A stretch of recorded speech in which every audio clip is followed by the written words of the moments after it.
Assalamualaikum, bertemu kita pada hari ini. Syukur Alhamdulillah tuan-tuan dan puan-puan, dan salam sejahtera.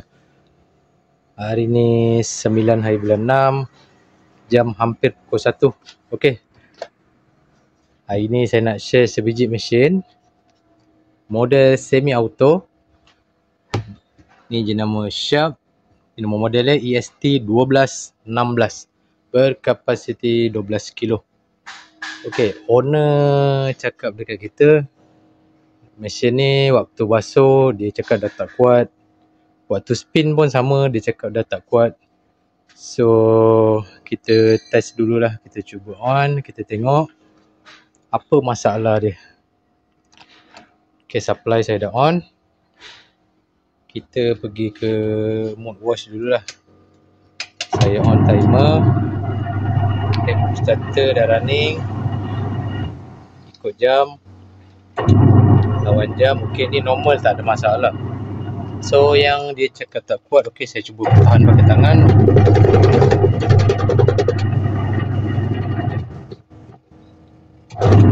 Okay, tak ada masalah. Untuk bahagian basuh tak ada masalah. Kalau dia tak kuat, saya tahan pakai tangan ni, dia akan tak boleh jalan. Dia akan lemau. Tapi untuk kes ni so far tak ada masalah ni, saya rasa. Mungkin dia isi muatan terlalu banyak sangat, terlalu lebih. So nampak macam tak kuat. Mesin basuh ni semua ada limit, bukan main hentam aje. Tapi biasalah, selagi boleh isi kita sumbat je, itu normal lah. Okey, bahagian pengering. Owner cakap pengering ni lembab, slow. So baju tak boleh, maksudnya dia tak boleh laju lah. Okey, saya on. Ni speed timer. Okey, nampak dia punya drum tu jalan. So kat sini saya tengok normal ni, laju. Ni laju ni. Kalau dia slow, dia tak macam ni, lembab je kan. Tu betul-betul slow. Ni laju, ni normal ni. Ni keadaan normal. So apa punca dia? Matikan, kita tengok. Nampak tu?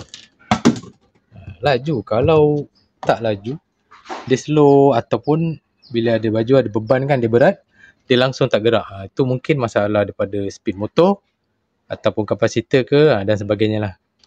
Tapi untuk kes ni saya tengok laju je. Sekali sekali. Boleh nampak drum dalam tu. Okay, saya off. Nampak tak? Ni normal ni, keadaan normal macam ni. So apa punca dia ya? Okay, tak apalah, kita cubalah. Kita jengah bahagian-bahagian dalam ni. Sini tak ada barang. Tengok bahagian lubang yang keluar tu. Macam ada something. Sekejap. Saya macam ada nampak ada barang lah. Boleh nampak tak? Saya macam, tu nampak? Nampak tak kat lubang salur air keluar tu? Macam ada kain ke apa. Ini mungkin punca dia. Tahu tak kenapa? Okey, waktu kita spin, baju basah. So bila drum ni pusing, air tu akan keluar kan. So bila air keluar, dia akan tersumbat tau kat situ. Ataupun lagi satu cara, kadang-kadang orang bilas, dia akan masukkan air kat sini, direct pipe. Dia pergi ke bilas ni, dia isi air, dia akan spin, bilas lah maksudnya. So air tak boleh keluar tau. Ini kes tersumbat ni, nampak tu? Saya suspect ni je masalahnya ni. Ni bukan masalah motor. Kalau masalah motor, awal-awal tadi dia nak running ni dah lembab, dia slow je. Tapi ni laju, okey, normal saya tengok. Boleh nampak tu? Ada something tu kat situ. Tu lubang air keluar dia. Okey, kita cuba keluarkan dia. Gunalah apa-apa barang sekalipun, yang penting boleh congkel barang kat dalam tu. Okey, saya guna benda ni. Kejap, saya adjust kamera dulu. Okey, kita cuba keluarkan dia. Barang-barang ajaib dalam ni. Okey, bismillah.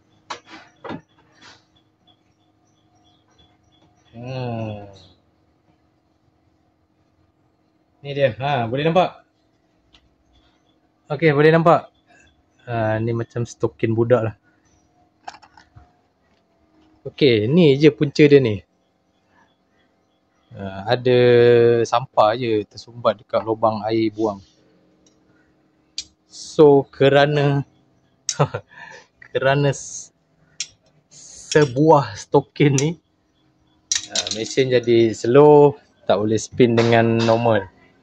Bayangkan kalau kena kedai yang tak jujur, maksud saya teknisian yang tak jujur, bang, motor rosak, tukar motor 200 lebih. Padahal modal dia keluarkan sampah je. Okey, dapat belajar sesuatu. InsyaAllah itulah punca dia.